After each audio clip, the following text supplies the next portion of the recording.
There we go. Excellent. Okay, so welcome everyone to the first session of Being Anti-Racist Act. Thank you all for your attendance. Today we have Dr. Matt Jacobs, Honorary Senior Research Associate at the School of Sociology, Politics and International Studies. So he'll be speaking to us today on how we can disrupt whiteness and privilege. And I'm going to keep this very short because we want to get everything in this session. So at the end of the session, we hope to have a 5 to 10 minutes for people to share any questions they may have for Matt. And there'll be more of a chance to explore further at a live panel event on the 31st of March with both Dr. Matt Jacobs and Professor Jason Arday. So to keep it short and sweet and without further ado, over to you, Matt. And final point, accessibility. If people need captions, you can access those on the bottom, and any questions, of course, just drop them into the chat and me and our tech team, Rowan and EDI, will help out. So over to you, Matt. Okay, thank you, Ava. Right, so just share my screen with you all. Hopefully you can see that. Okay, so let's get started. So first of all, before I start, a trigger warning: this talk does include some pretty horrendous racist quotes, racist terminology, and racist imagery, and as well repeated references to racist ideology. So the first thing is to please look after yourselves, okay, as we go through this talk. So let's move on. Okay. Whiteness and white privilege. Well, you will have no doubt heard over the last couple of years a number of senior politicians attacking white privilege, attacking it as a factual reality, claiming that it's not a factual reality, whether that's Nadeem Zahawi, Kemi Badenoch, or Suella Braverman. And of course, certain sections of the mass media have picked up these ideas and communicated them further. And whilst what these discourses do is, in effect, maintain the status quo of racial inequality in society today, they are, in effect, anti-racist work. But in doing so, what they do is they communicate a fundamental misunderstanding about what white privilege is, what white privilege is.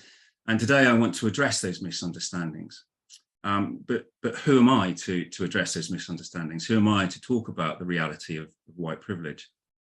Well, outside of my PhD, my academic research was focused pretty much exclusively on white privilege. I'm also a white, middle-class, cisgendered, heterosexual man who's not disabled by society. And as such, I'm the locus of intersectional privilege, and I have inordinate white privilege. In fact, I have 54 years of lived experience of white privilege. So I think with my academic research combined with my lived experience does mean I can speak relatively authoritatively around the reality and the factual reality of white privilege. But the first thing about white privilege to understand is that it is in fact a facet and a product of whiteness. But what is whiteness? Well, whiteness isn't just about being racialized as white or having white skin. It's much, much more than just a racial identity like that. Now, academic Ruth Frankenberg, in undertaking research on white women in California, identified these three interlocking aspects that comprise whiteness. And these are the standpoint of whiteness, the cultural practices of whiteness, and white privilege itself. So first of all, let's take a look at the standpoint of whiteness. Well, what is this? What is the standpoint of whiteness? Standpoint of whiteness refers to the way in which white people see themselves, the world around them, or us, I am one after all, and the other people who populate it, and also how society should work. Now, this standpoint is conditioned by the dominant values, beliefs, and ideologies in a society that have been communicated through very powerful discourses. Now, these discourses are articulated by people viewed by white society as knowledgeable and authoritative. So philosophers, scientists, politicians, academics, epistemic authorities, if you will, and then again through mass media.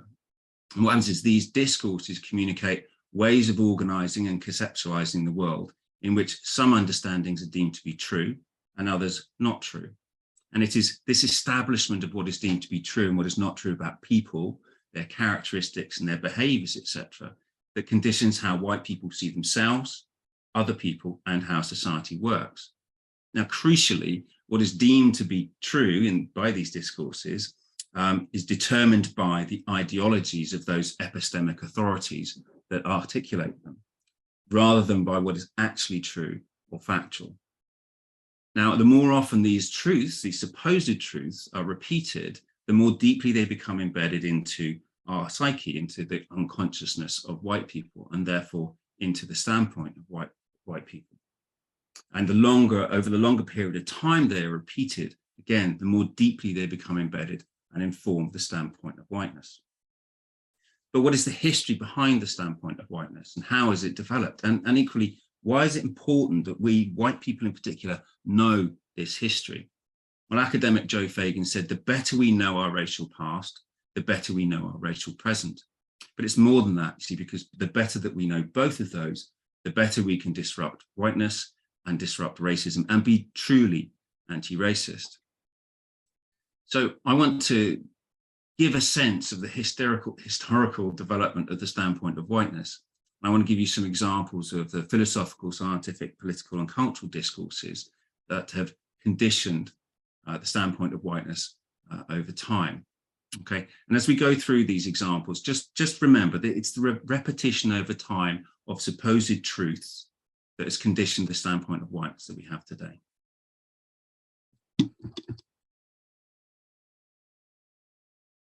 So first of all, some philosophical discourses, and note, these are all from the 1700s, and note who they're from as well. David Hume in 1742 made this statement, which immediately speaks to and starts to communicate a supposed truth about the superiority of white people. But it's more than that in this. He's talking about there never was any civilized nation of any other complexion than white. So he's introducing this idea of whiteness equates to civilization, and therefore racially minoritized relates to barbarism, savagery, and being uncivilized. In 1769, Voltaire introduced a different kind of discourse, but equally racist, and started to try and communicate, and was communicating, this supposed truth that relates racially minoritized people to animals. Ergo, they are less than human. Ergo, white people are superior too. And then in 1775, Immanuel Kant was articulating a similar kind of truth, a similar kind of supposed truth around the superiority of whiteness, of white people over racially minoritized people of different groups. And what's important to realize here is that these were influential philosophers of the time, but equally, even today, the majority of white society considers these people to be great thinkers. And so their discourses, their ideologies still continue to inform and influence how white people think today. To move on and look at some examples of scientific discourses. So here we are in 1795, moving forward in time, and we have the German scientist Blumenbach, who coined the term Caucasian, right? Claiming it to be the original race and therefore the most beautiful. And this idea of the original race links into religious discourses, which I haven't got the time to talk about today, but it links into this idea that was communicated that effectively by white Western European Christianity, that man was made in God's image, and we were the people that God made. Ergo, people who are white are made in God's image, and racially minoritized people aren't, and ergo they are less human and therefore inferior. Thomas Huxley, a very close associate of Charles Darwin, made this statement. Again, you can see how there's a repetition. We're seeing this repetition now, the discourse of white superiority over racially minoritized inferiority. Okay, and in 1876, Ernest Haeckel said, Caucasians have from time immemorial been placed at the head of all races of men, have been superior. In fact, this is white supremacy here. The lower races are psychologically nearer to apes or dogs. So again, trying to articulate this truth, communicate a supposed truth about the comparability of racially minoritized people to animals, less than human. And he says this in relation to civilized Europeans. So again, we have this idea coming through about white civilization and racially minoritized, uncivilized, and barbaric. And he goes so far as to say is we need to assign a totally different value to their lives. And this statement by Haeckel kind of encapsulates all of these different discourses that we've been looking at here. And it's really important you see the repetition. You can see the repetition from the philosophical discourses in the 1700s to these scientific, supposed scientific discourses from the Enlightenment era. And it's important to remember that these discourses, both the scientific ones and the philosophical ones, were used to justify the enslavement and trafficking of people from the continent of Africa. So highly powerful and highly influential. Let's move on and look at some political discourses now. So note now we're moving into the 1900s. So we've had the philosophical discourses articulating these racist messages in the 1700s, scientific ones articulating them in the 1800s, now into the 1900s. Evelyn Baring here refers, she's talking about the Oriental mind. Now, when he talks about the Oriental mind, he's referring to people from North Africa and the Middle East. It's kind of what Edward Said talks about in his book, Orientalism. So this is not about the Far East, this is about North Africa and the Middle East. And in effect, what he's saying here is that untruthfulness is almost a genetic fact about racially minoritized people. It's inbuilt, it's a main characteristic of their mind. So he's kind of communicating a supposed truth that racially minoritized people are inherently untruthful. Conversely, white people are inherently truthful. It's this idea of what we're not, communicating something, and we are the opposite of what's been communicated. Ralph Williams, a colonial administrator, wrote at the time making this statement about relationships between white women and racially minoritized men, and describing it as a thing of horror, which draws in all of the miscegenation discourses that were around at the time and have been around since then as well.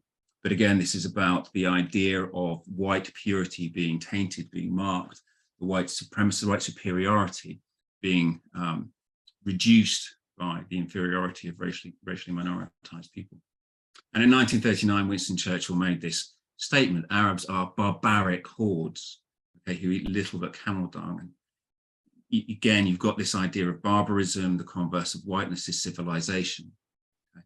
Now, you can see how there's a distinct repetition again here over time, the same discourses of white superiority and racially minoritized inferiority, of barbarism versus civilization.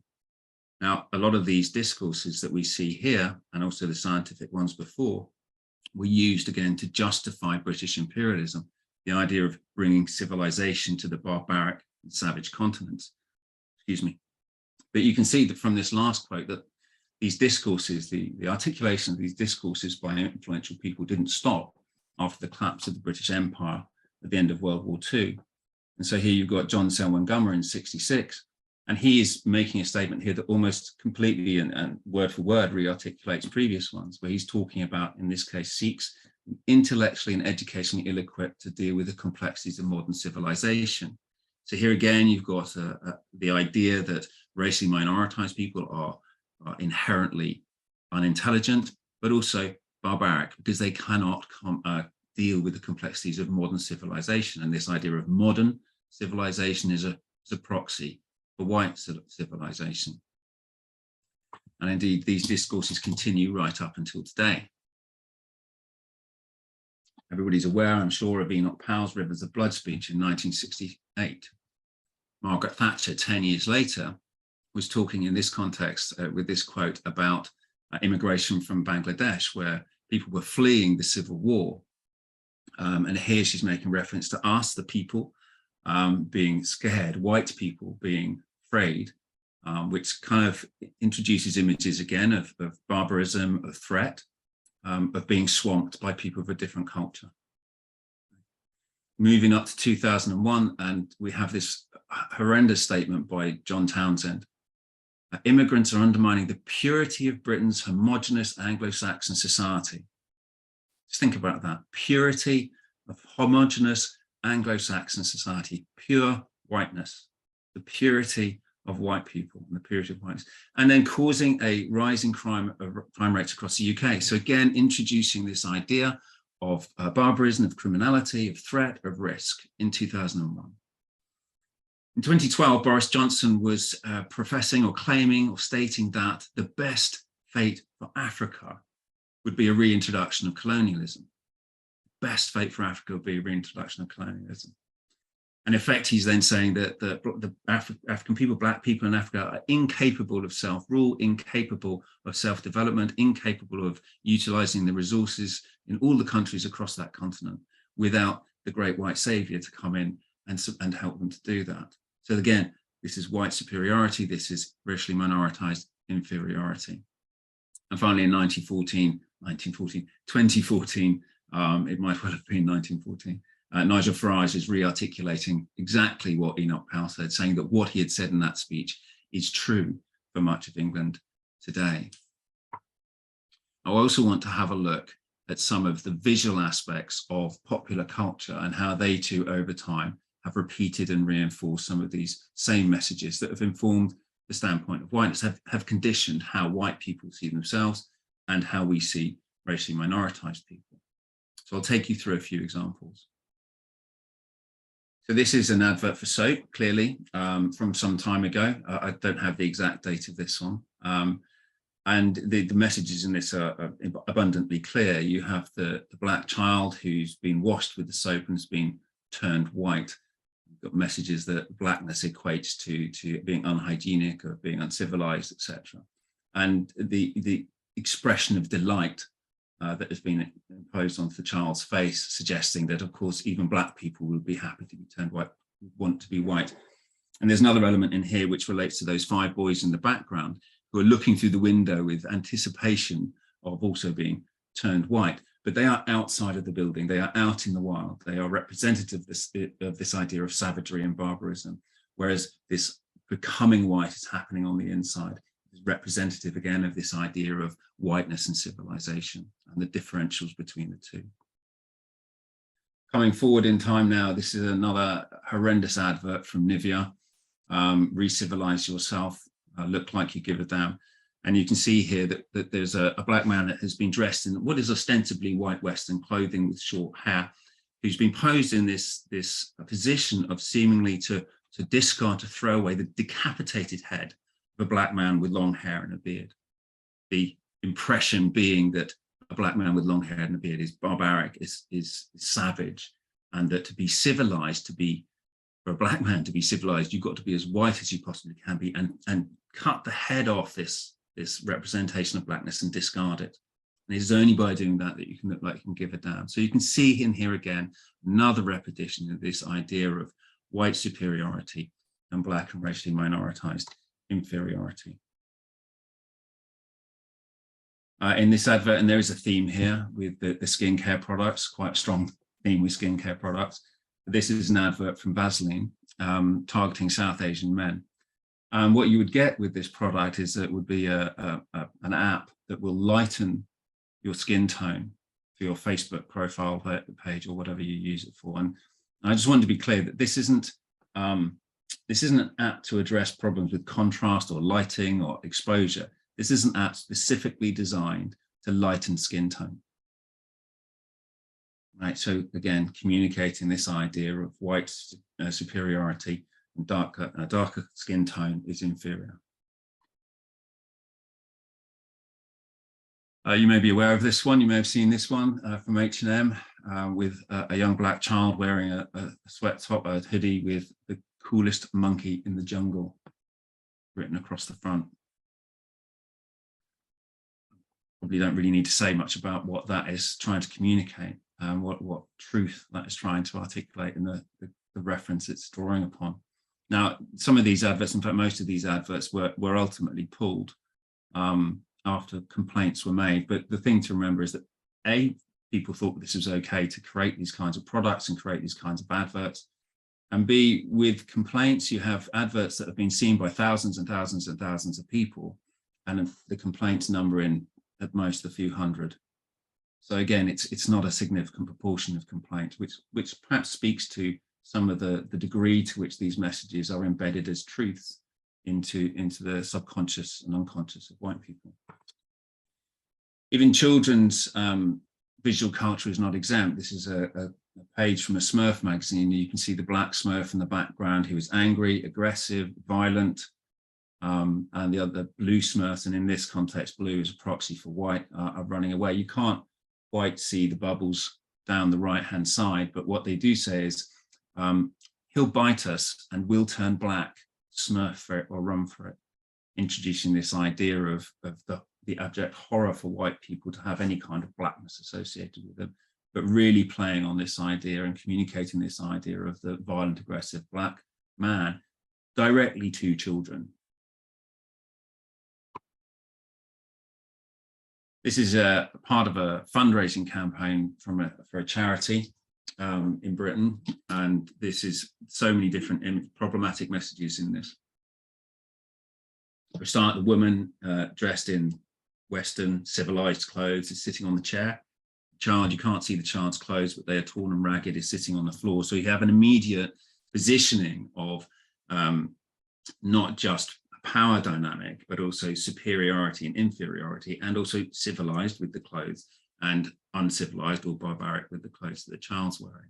And she's feeding the child, which is representative of the incapability of black people to feed themselves, to look after themselves. This is, you know, part of the white civilizing mission, the white savior stuff. But she isn't just feeding him. She's feeding him directly into his mouth, which is kind of similar to how you might feed scraps from the table to your dog. So again, bringing forward this idea of black people and racially minoritized people being comparable to animals, being less than human. So again, more of these repetitions of these same discourses that we saw in the philosophers in the 1700s, the scientists in the 1800s, the politicians in the 1900s through to today, and throughout these visual cultural discourses. And in this one, we have, again, similar kind of imagery around the fact that the black women are hypersexualized, sexually objectified, presented as nothing but prostitutes and sexually promiscuous. The black men are dressed in clothes that suggest that they are either sports people, i.e. not particularly well educated, or gangsters with the chains around the neck, so introducing an element of criminality and an element of fear and risk and barbarism. And the way that they are engaging with the women constructs them as these kind of almost dangerous sexual predators. So you can see how the quotes and images that we've gone through carry prejudicial messages around racially minoritized people, and they inform how white people see the world. And they construct these prejudicial stereotypes that consciously or unconsciously white people impose onto racially minoritized people. But they also inform how we see ourselves, how white people see themselves, because a lot of the time people see themselves by what they're not. So if you think about that last image of the black women as prostitutes and the black men as uneducated and dangerous, what images like that do is feed white people's sense as morally righteous and civilized because we are not black. So the standpoint of whiteness informs the attitudes, the beliefs, the assumptions, the biases, conscious or unconscious, that condition also the day-to-day activities of white people. It's not just what we think, it's what we do. And these day-to-day activities can be understood as a set of cultural practices through which we perform our identities and through which we perform whiteness. So they are the cultural practices of whiteness. So I'm going to move on and have a look at the cultural practices of whiteness now. So these cultural practices that we undertake, the academic Caroline Knowles refers to these as the everyday processes of race making. So it is the myriad, the multitude of the small and the large everyday social processes undertaken by white people through this lens of whiteness that produce and reproduce racial inequality.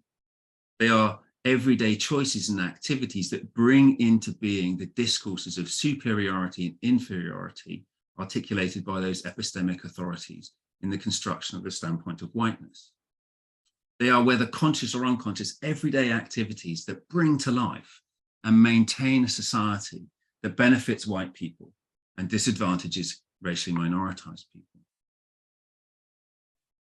Now, because these cultural practices are performed through what we consider to be ordinary everyday processes, they're seen as normal by us and by white people and go unremarked upon. Therefore, in that context, they are invisible to us.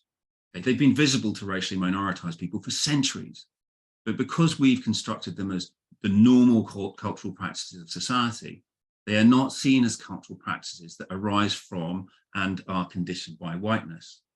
And this is why you don't hear white people refer to white music or white literature or white food or white fashion, etc.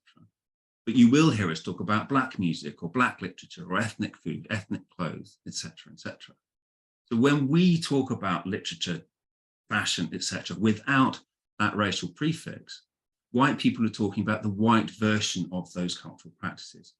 And in doing that, the whiteness of them is obscured. It becomes invisible and normal. And this normalizing aspect means that those cultural practices of whiteness become the benchmark against which the cultural expressions of racially minoritized people are cast as not normal, as different and unacceptable. Okay. And through the naming of those cultural practices of racially minoritized people, they are often marked as deviant and exotic and inferior. And those people performing those cultural practices are othered and discriminated against. So the negative judgments and the biases and the everyday practices inform not just the day-to-day interactions, but also how white people make decisions, develop policies and procedures, write legislation, determine right and wrong, etc. And because white people occupy the majority of positions of power in Britain, the decisions that they take, that we take, create a whole system of power that results in all racially minoritized people being discriminated against and reduces, if not removes, their access to power, resources, and physical and psychological safety. And it is through these processes of judgment in the standpoint of whiteness and the everyday practices of the cultural practices of whiteness, and the maintenance of this racist system of power, that white privilege is conferred onto white people. So let's take a look now at the third element of whiteness, and that is of white privilege. So the first thing to really emphasize in the context of white privilege and any kind of privilege is that the benefits of white privilege are unearned. White people do nothing in order to gain it. Society affords it to us, affords privilege to white people because society is set up to benefit white people. Okay? Now, just as those cultural practices that we talked about are held to be normal and invisible to white people, so are the privileges that we accrue. That's why so many white people struggle with acknowledging and accepting that they have white privilege. When being privileged is normal, it isn't seen or understood as having privilege. It's just normal, right? However, the truth is that white privilege is the flip side of racial discrimination. One does not exist without the other. In fact, there's a causal relationship between the two. Racially minoritized people are discriminated against because white people are privileged. Now, I want to talk to you about two different aspects of white privilege: psychological white privilege and structural white privilege. I'm going to start with the psychological white privilege because this is often the least talked about element of it. Most people associate privilege with financial or material gain and wealth, but there is something else that goes on here. There's another kind of privilege that white people experience as we go through our ordinary everyday lives. And racially minoritized people, in undertaking comparable ordinary everyday activities, can experience psychological and emotional trauma and pain.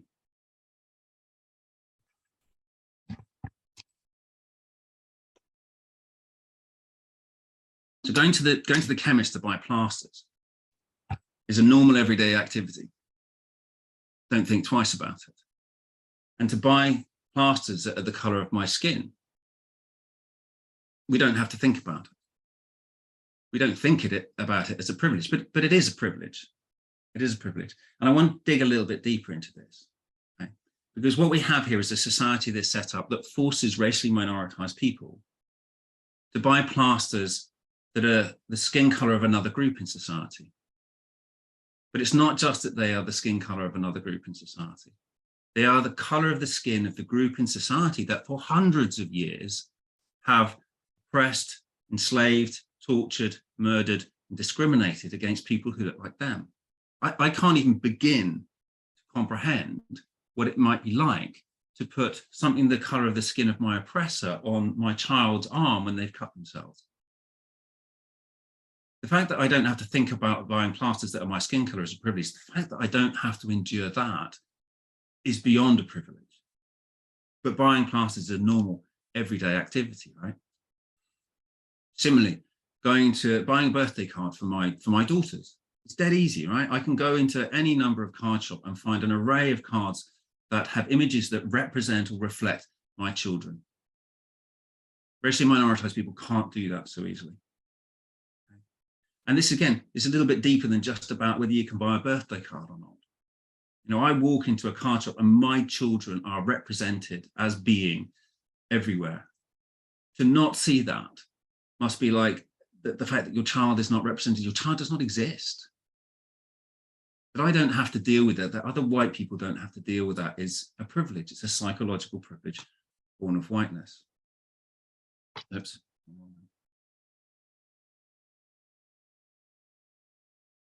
That I, as a white man in Britain, can run for the bus, that's a privilege, that I can run for a bus without fear of being judged is ridiculous, right? But it's a reality, it's a truth, right? Because when I run for a bus, nobody automatically assumes I've mugged somebody or I've stolen something. I don't have to worry about how people are judging me. I don't have to have the psychological stress of worrying whether somebody is looking at me as if I'm a criminal or not. And that is a privilege born of whiteness. I can do what I'm doing now, and more so, I can be impassioned about a subject. I can gesticulate, communicate my feelings and my views and my opinions in such a way without any fear that anyone will think I'm angry or aggressive. But in British society today, many racially minoritized people have to hold themselves back. They cannot be their full and true self in a meeting or in the pub or wherever for fear of being judged as angry or aggressive. And you can see how that links back into those discourses that we were talking before. So it's a privilege that I can just be me. It's a privilege of whiteness that white people can, in this context of race, be who they are.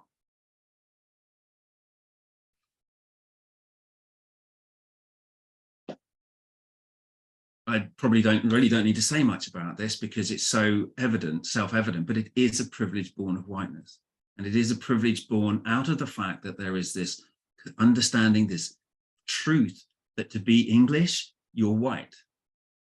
This connection of Britishness and Englishness with whiteness, with purity, etc., that racially minoritized people cannot be English.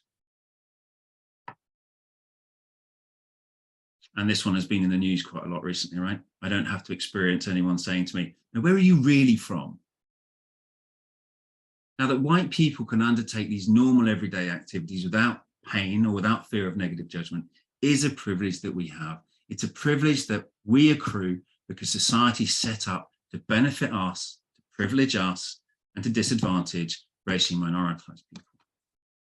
I'm going to move on to structural privilege now, okay? And this is more the hard data about our society. And this is hard data that also proves the reality of white privilege. And most of this data is either from the government or from other official organizations. So in Britain, half as many white people are unemployed as racially minoritized people. Half the rate of white households live in poverty as racially minoritized people. White people are 3 times less likely to live in social housing. Here in Bristol, the city's most affluent wards are 90% plus white British. 60% of Bristol's racially minoritized population live in the city's most disadvantaged wards. And there's 2 here about higher education. Okay, and this is, as you see, this is formal official statistics. 2.3% of academic staff in Britain and 3% of non-academic staff in Britain were Black in 2021. And another one here in terms of intake. Okay, so how does this data demonstrate the reality of white privilege? Okay, so research, long ago, research has proven that there is no innate difference in capability, intellect, potential, ambition, work ethic, or any other human attribute. There is no difference in any of those human attributes between white people as a group, Black people as a group, South Asian people as a group, or any other racially minoritized group. No difference, okay? So in an equitable society, in a meritocracy, the data for racially minoritized people will be the same as the data for white people, right? The cultural practices of whiteness give white people as a group unearned access to employment, housing, education, healthcare, leisure and cultural facilities, political influence, etc., that exceeds access to these for racially minoritized people as a group. This results in better life chances, better living conditions for white people than for racially minoritized people. So this data demonstrates that racial inequity in Britain can only be explained by understanding that society is set up to privilege white people and discriminate against racially minoritized people. It demonstrates that white privilege is a factual reality. And this factual reality was thrown into stark relief by the COVID-19 pandemic.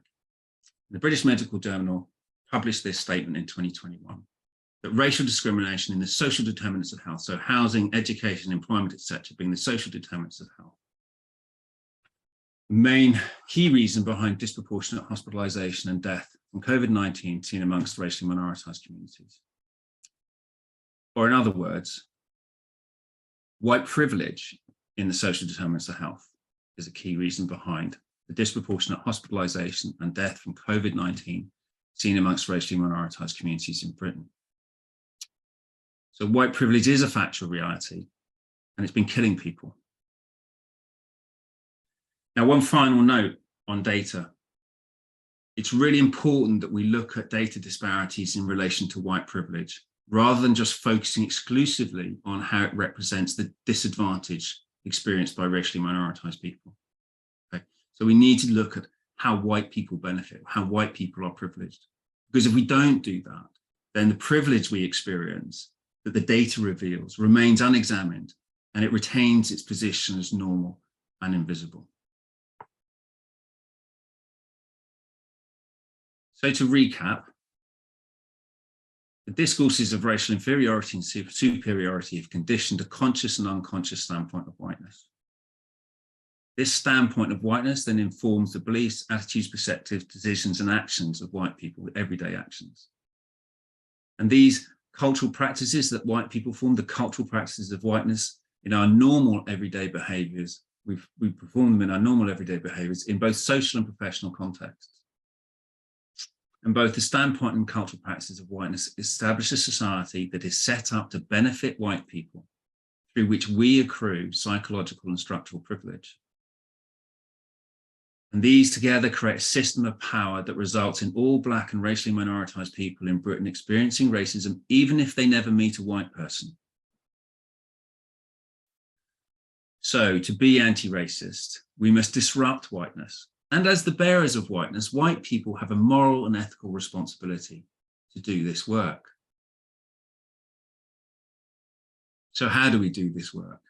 How do we disrupt whiteness and be anti-racist? Now, I don't presume to have the right or even the requisite knowledge to tell racially minoritized people what to do in the context of being anti-racist. I don't have the lived experience, and I cannot comprehend what that lived experience is like. My responsibility, I feel that my responsibility in my place is to talk primarily to other white people about what we can do. So much of what follows is directed at other white people. Now, this is not intended to be exclusionary, and I apologize if it feels that way to any racially minoritized people watching this talk. It is intended to be a call to action for white people to address our whiteness as part of the wider anti-racist work that needs to be done.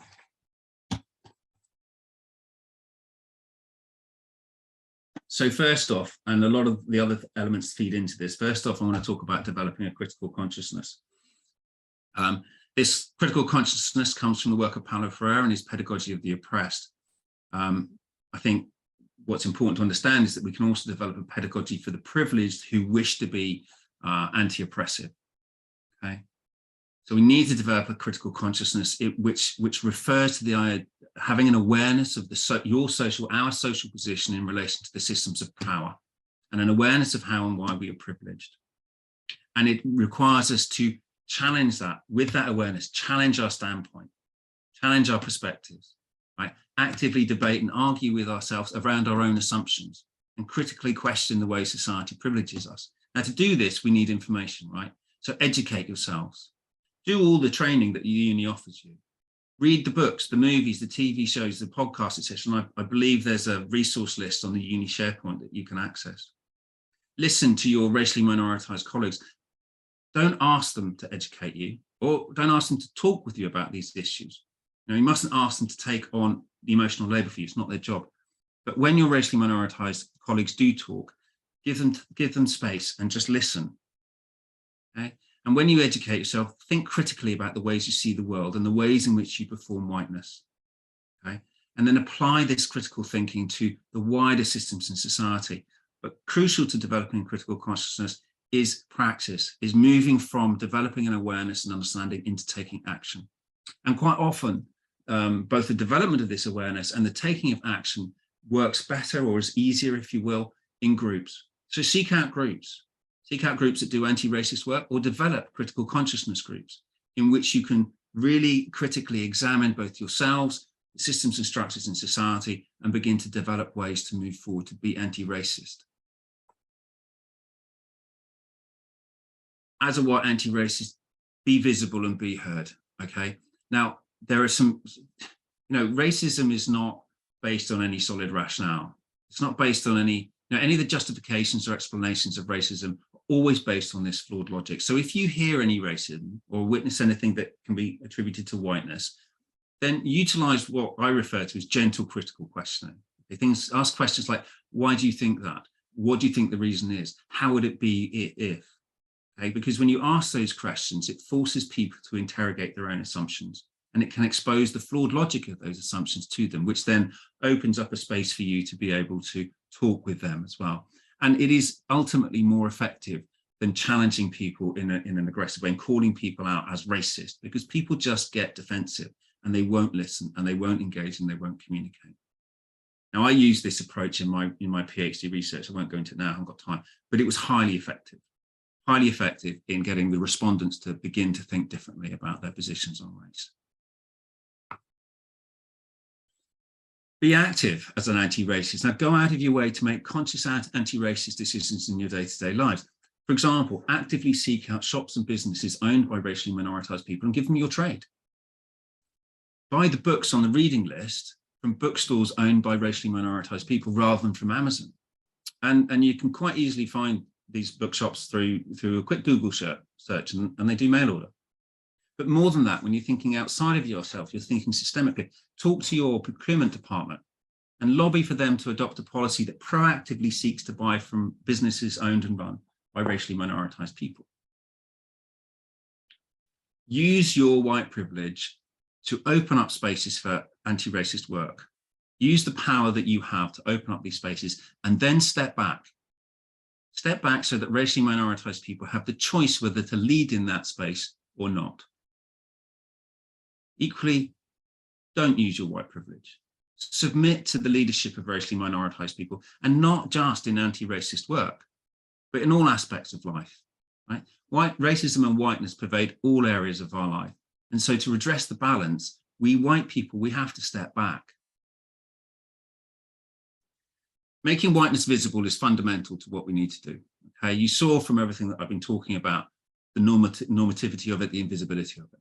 So here's a little exercise that you can do for the next week to make whiteness visible. So for the next week, in work, at home, at the pub, done shops, wherever you are, when you're talking to a white friend or colleague and make reference to another white person, actually use the word white. For example, the white shop assistant looks like they might be able to help, or did you see what the white man was doing?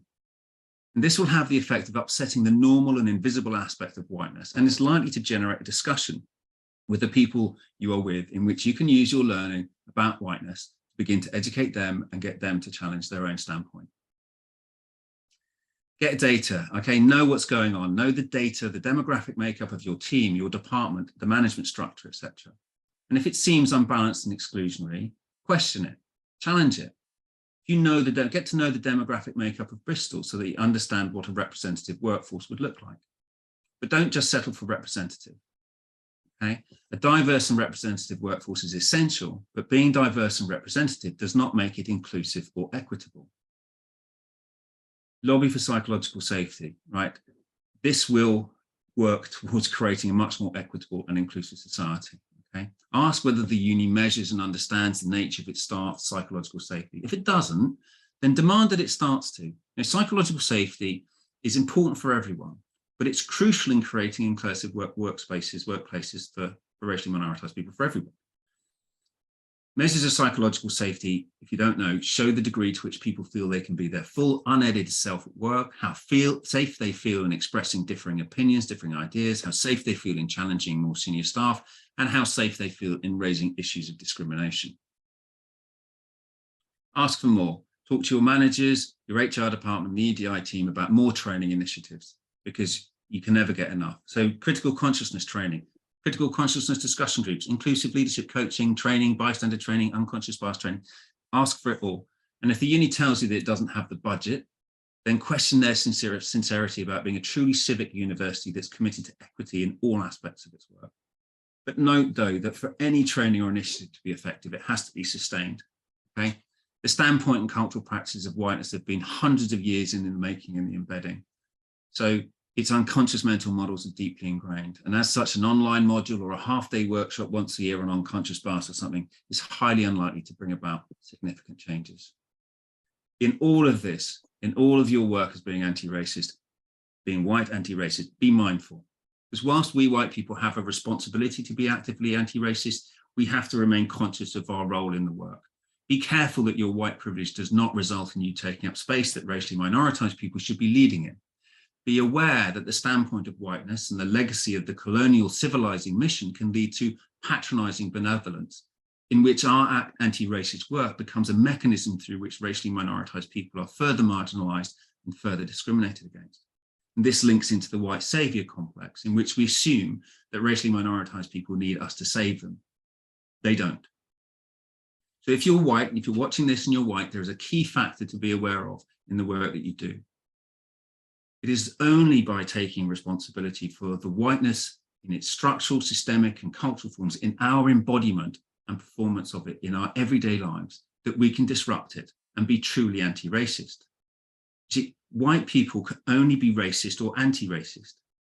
We cannot be non-racist, because to do nothing whilst critically enjoying the white privilege that society affords us only serves to further embed racism in our society. Yeah. So white people can only be racist or anti-racist. Choose which one you're going to be.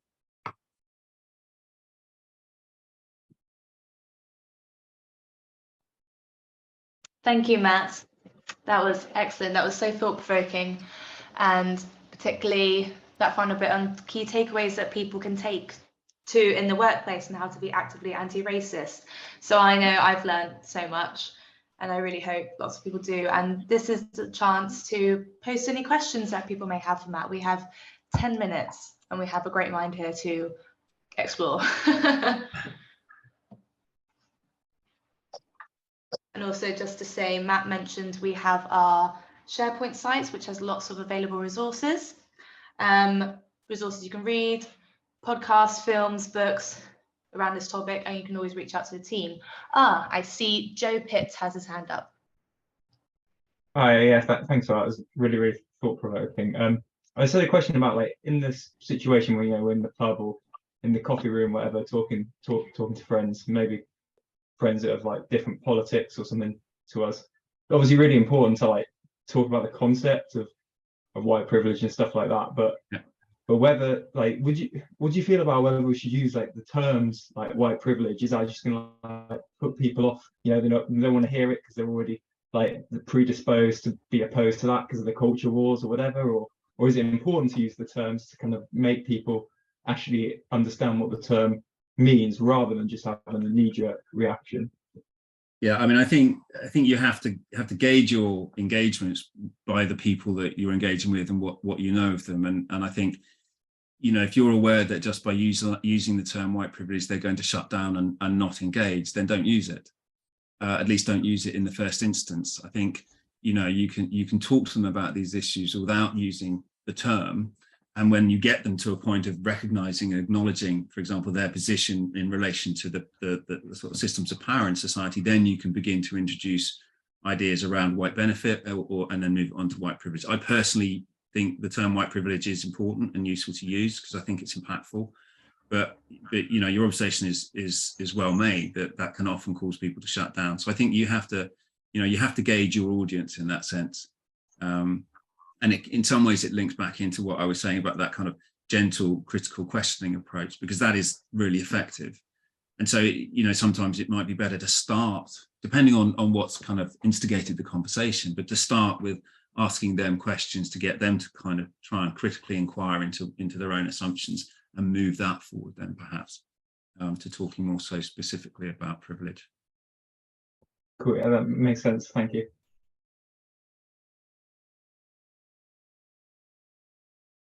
Brilliant. We still have some time for questions if anybody has any more. I think one for me, Matt, is you were talking about white saviorism at the end, which I think is quite a very interesting topic to go into. So could you maybe expand a bit on kind of the fine line that people find, if you know what I mean? The fine line between being anti-racist and white saviorism? Is that what you're asking? It's a big one. Yeah, it's an interesting one about where that line sits. To a certain extent, it sits partly within our approach to the work, and our attitude towards it. Why are we doing this? What is our perspective? Do we come to this work with the perspective that says racially minoritized people need us white people to save them, to help them? If that's the case, then virtually everything you do is going to be imbued with that white saviorism.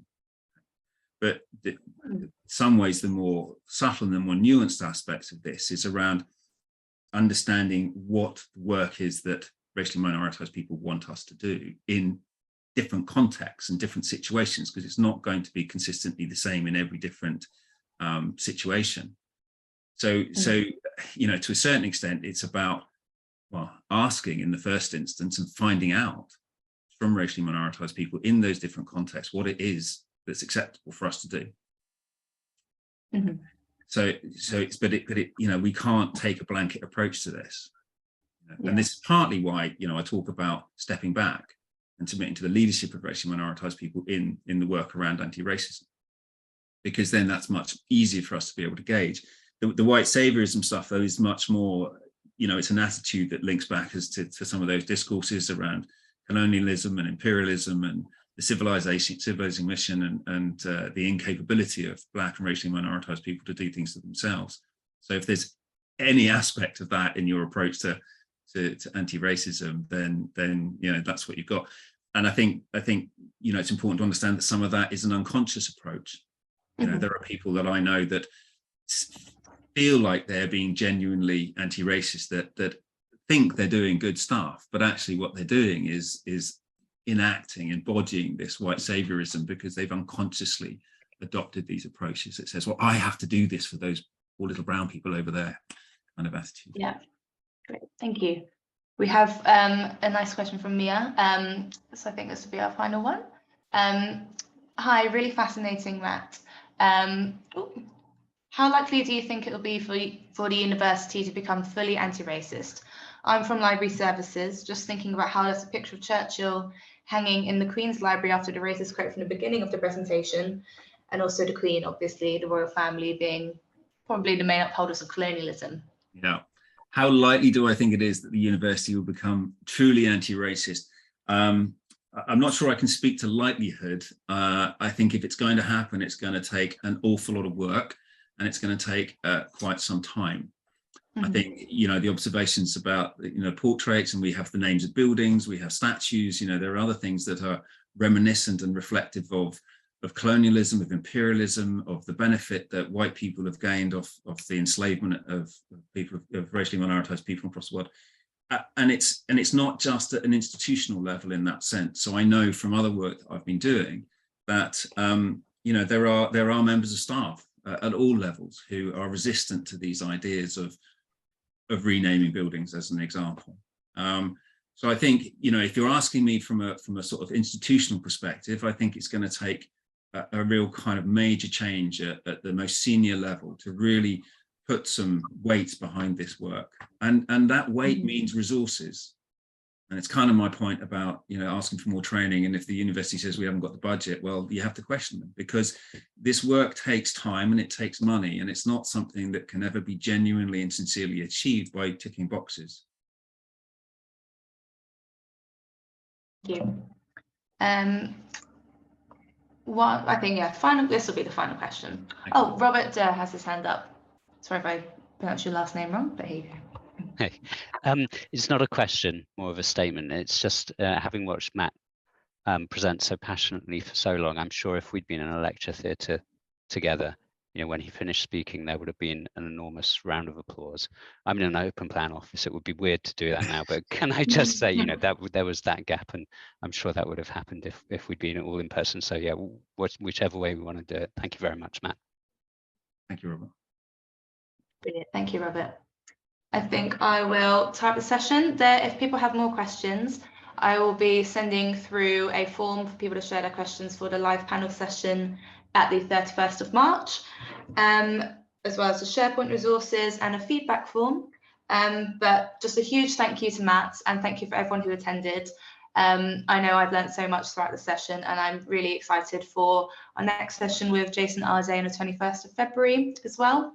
So any questions, direct them to me by email. And yeah, a final huge thank you to Matt. My pleasure. Thank you for having me. Lovely.